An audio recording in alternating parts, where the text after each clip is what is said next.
smo se v časih, ko se moramo za svoje zdravje boriti. Naše zdravje je največ, kar imamo, naša sposobnost, da smo, da razmišljamo, da delujemo, da pomagamo sebi in drugim.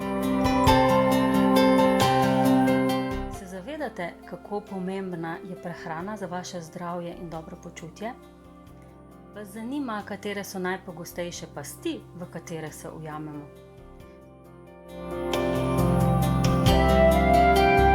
V naši podzavesti se skrivajo tista globoka, nezavedna, potlačena čustva, torej jeza, zamera, strahovi, žalost, bolečina, prizadetost.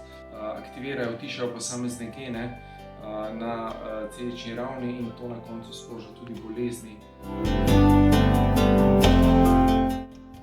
Po 60 letih nekontroliranega cepljenja svetovnih populacij z vsemi mogočimi cepivi je posledica tragično dejstvo, da je svetovno prebivalstvo vse bolj bolno. Cepljenje jim povsem očitno ne priznaša zdravja. Energija je edino, kar nas dela žive. Ste vedeli, da ima vsaka misel, vsaka bolezen, vsako čustvo svoj energijski zapis? Ste vedeli, da ta zapis lahko spremenite in tako vplivate na svoje počutje, na svoje zdravje, na svojo uspešnost, na svoje zadovoljstvo?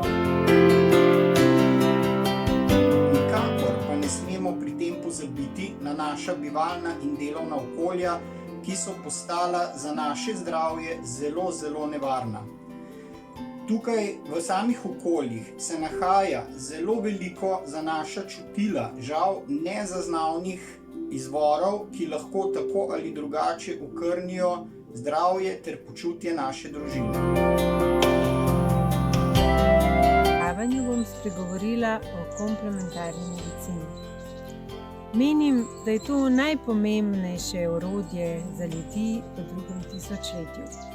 Komplementarna medicina poudarja naš način življenja.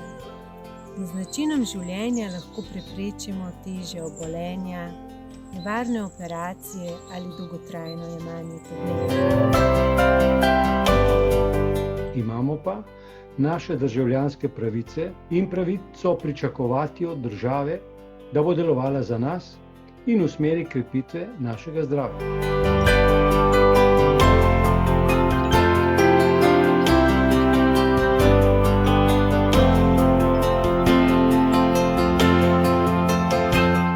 Kolikor čutite, da bi radi doprinesli kolektivnemu dvigu zavesti človeštva v teh pomembnih časih, temu vas vabimo, da šerate ta dogodek, da delite po socialnih omrežjih preko svojih baz, torej mailing listah, da dobijo te informacije, ki so res zlata vredne, tako da bomo zelo hvaležni kakršnekoli delitve, tako da hvala vam že vnaprej.